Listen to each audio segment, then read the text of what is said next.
what is the fuss about the FliteLab 808 Flux wing? Does it live up to the hype? On this video, that's what we're gonna find out. What is going on, Fliteboard enthusiasts out there? I'm a little bit excited today because I finally got on my hands what I've been waiting for quite some time. Let me show you this to you. The FliteLab Flux 808. I've been waiting for this wing for quite some time because for some reason they can't keep them in stock. Now you will find the 707 always in stock. The 1010 is always in stock, but 808 usually have to wait, and once they get the new order, they sell out right away. Of course, because it's right in the sweet spot of the both worlds.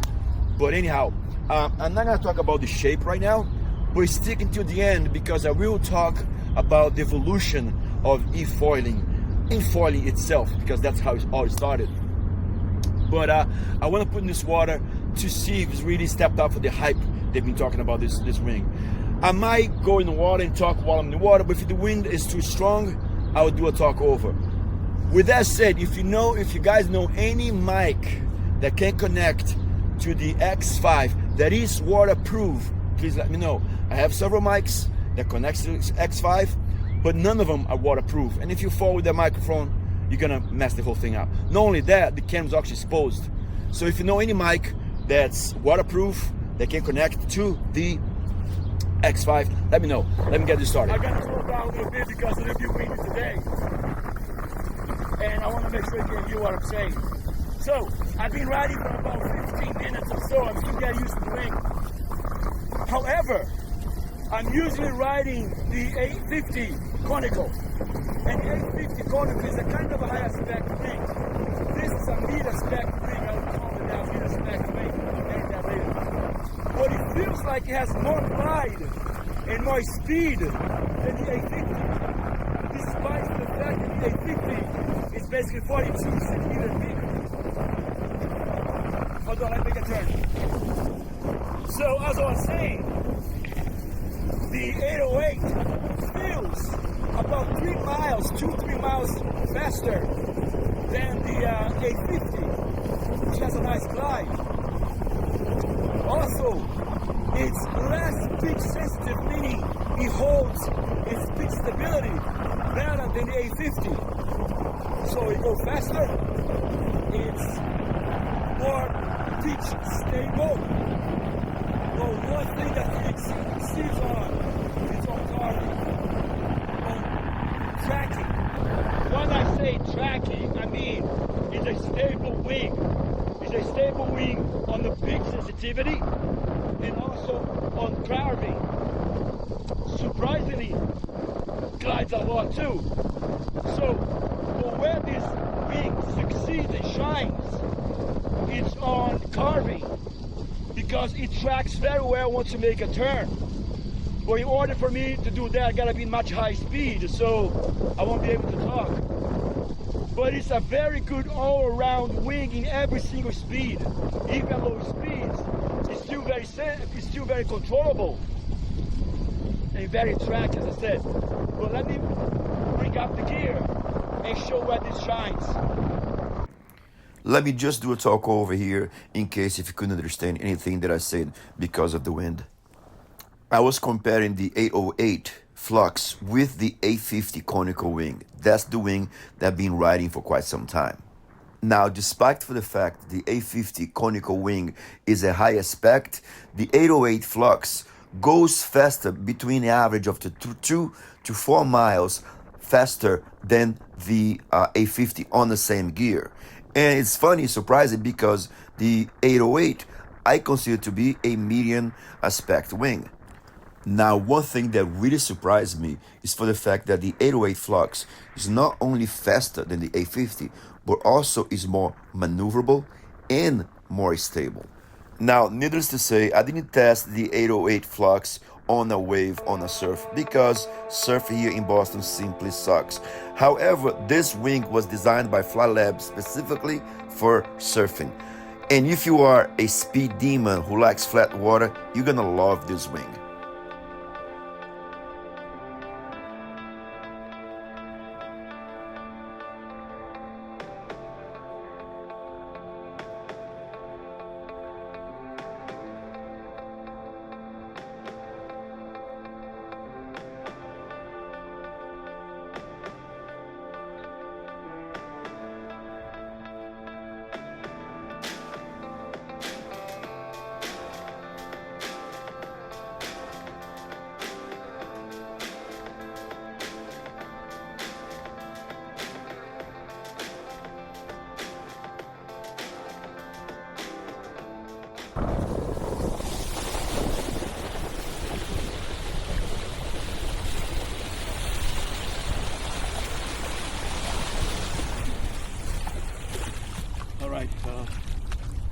let me put all this together and hang it to the end so I can show a comparison between the shape of the wings from the beginning and up to now.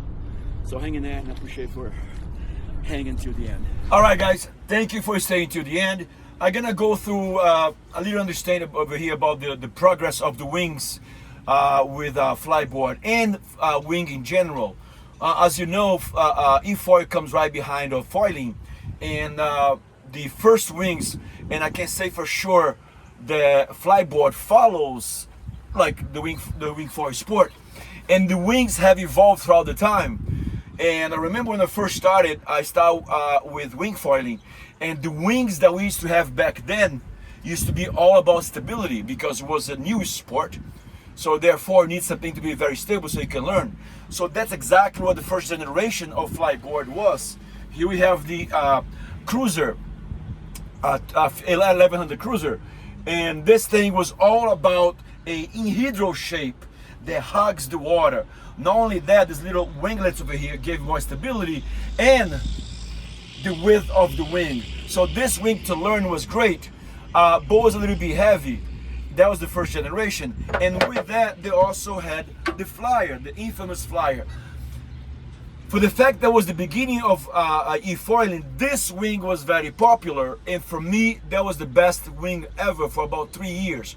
I really liked this wing because it was a lower profile, so it was much faster than the Cruiser, and as you can see, it's not as inhedral, not shaped down as this one. So this wing was perfect for speed and carving. And these little outlets over here and winglets, this thing was just a carving machine, because once you put on its side, you had these tiplets that would prevent it from sliding. So that was the first generation, and I love this wing to death. That's my favorite wing we have ever, with this inhedral shape that's all about stability. And remember that Armstrong had a 2400 that was very similar to this. That's where I started with wing foiling. Then the next step was about, okay, now that everybody knows how to foil nice and stable, let's make something very forgiving. And then that was the second generation that I'm gonna say this, and please leave your comments below. I hate it. I hated the Flow series, okay? The Flow and the Flow series and the Flow S. Now, that was just me. I'm an old school guy. I'm 56 years old now, 53 back then.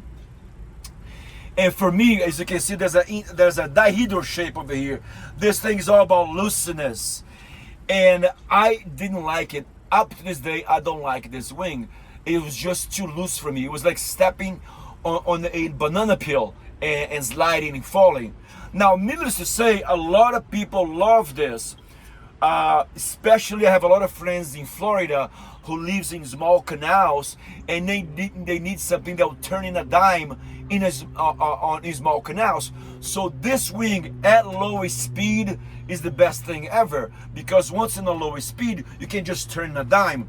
And this is the regular Flow. The Flow had more glide because it has this little this little fading away to glide more. And the Flow S, which is this one over here, it didn't have that. It was more like a short stub wing, but this thing was very, very maneuverable. Now the only problem I didn't like about these wings is that they were very unpredictable at high speeds. At low speeds, they're amazing, and some people like them for surfing, I get it. But for high speeds, for who likes to go very fast, they're very unpredictable, because once you're carving, once you put it on the side, there's nothing holding them to slide side to side. And that's the problem with the inhedral shape. It's just a banana peel. With this, when you put on the side, you have the little winglets. They'll hold you on the track. This thing, it was just, you know, if you hit a little bump, you would lose the track. I never liked these wings. That was at least me. Believe in the comments below if you like this wing or not.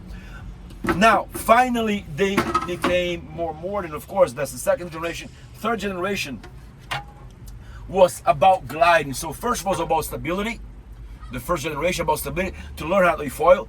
Then the second generation about being very loose.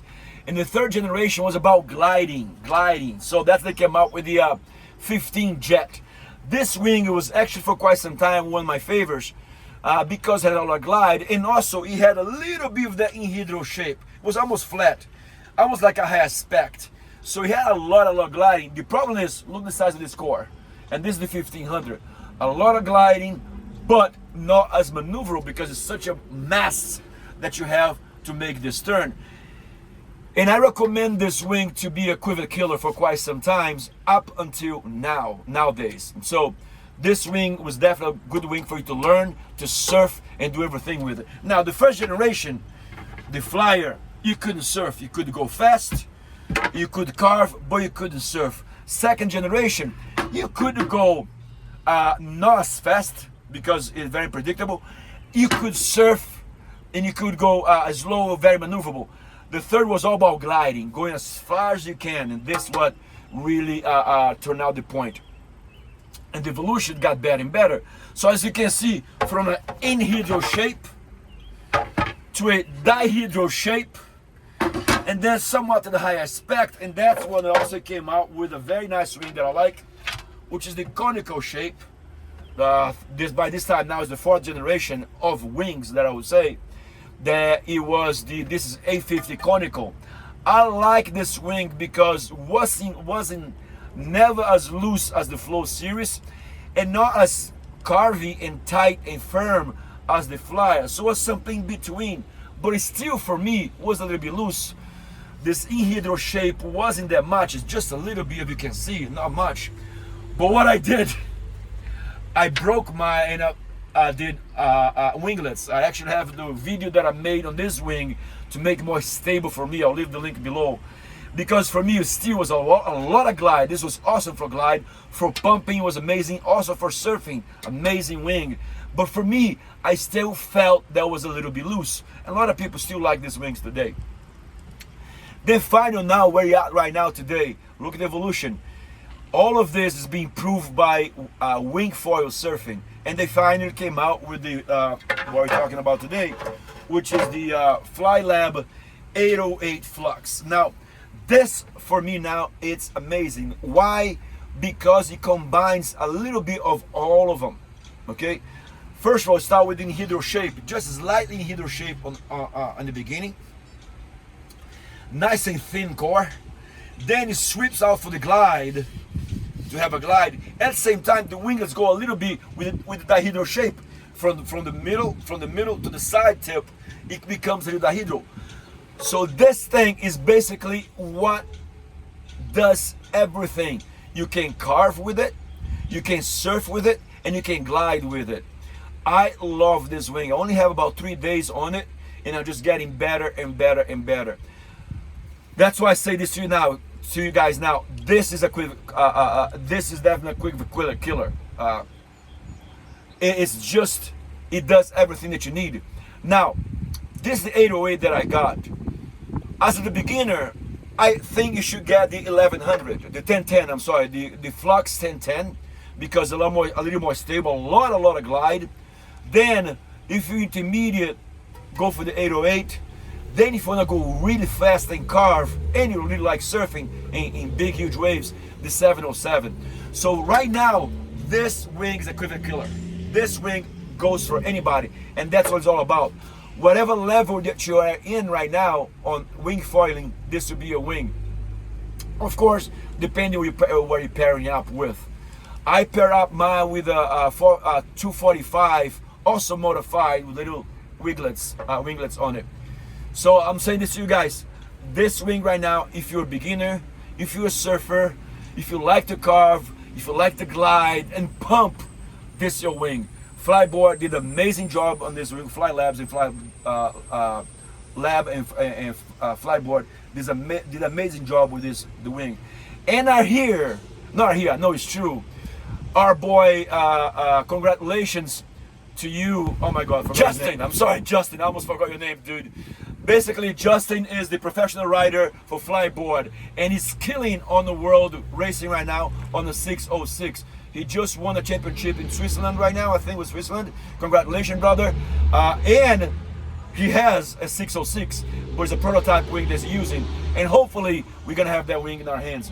I just can imagine how fast that wing must be. All right, guys, that's all I have for you guys. Please consider subscribing. Stay tuned because I'll be testing pretty soon the propeller, the race propeller for Jet 2 for Fliteboard. All right, guys, thank you. See you next time.